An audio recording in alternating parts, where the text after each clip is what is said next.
अभीक्षण ज्ञान उपयोगी आचार्य श्री वसुनंदी जी मुनिराज की पुस्तक गुरुजी के दृष्टांत से कहानी नंबर 2, सपने का सच।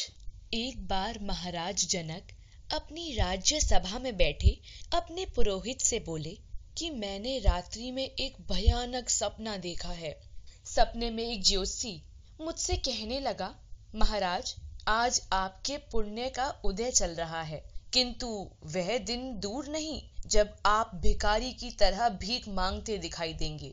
सपने में ही मेरा राज्य सब नष्ट हो गया और मैं भिखारी की तरह भटकता फिर रहा हूँ। मुझे बहुत तेजी से भूख लगी है।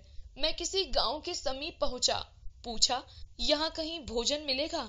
लोगों ने कहा, यहाँ एक भोजनशाला है जहाँ निःशुल्क भोजन कराया जाता है, तुम जल्दी पहुंचो।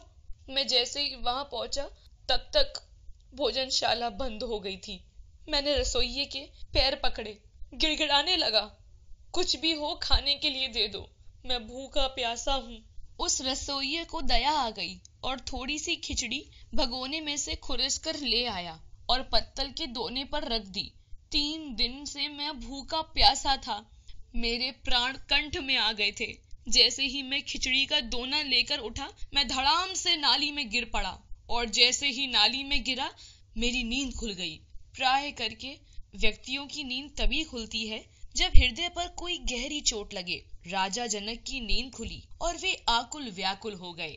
राजा जनक पुरोहित के साथ बैठकर चर्चा कर रहे हैं कि मैंने ऐसा सपना देखा है। सपने में ज्योतिषी ने बताया कि तुम्हारे जीवन में कंगाली आने वाली है और मेरे जीवन में कंगाली आ गई और मैं भीख मांगने लगा। अब समझ यह नहीं आता कि सपना क्या वास्तव में भी सत्य हो जाएगा। समझ नहीं आ रहा कि ये सपना सत्य है या जो राजमहल जहाँ मैं दिखाई दे रहा हूँ वह सत्य है। पुरोहित ने कहा, सत्य यह है कि ना वह सत्य है और ना यह सत्य है। वह रात्रि का सपना है और यह दिन का सपना है। एक सपना आंख बंद करके देखा जाता है और एक सपना आंख खोल कर देखा जाता है। ये राजमहल खुली आंख का सपना है और वह भिखारी बनना बंद आंख का सपना है।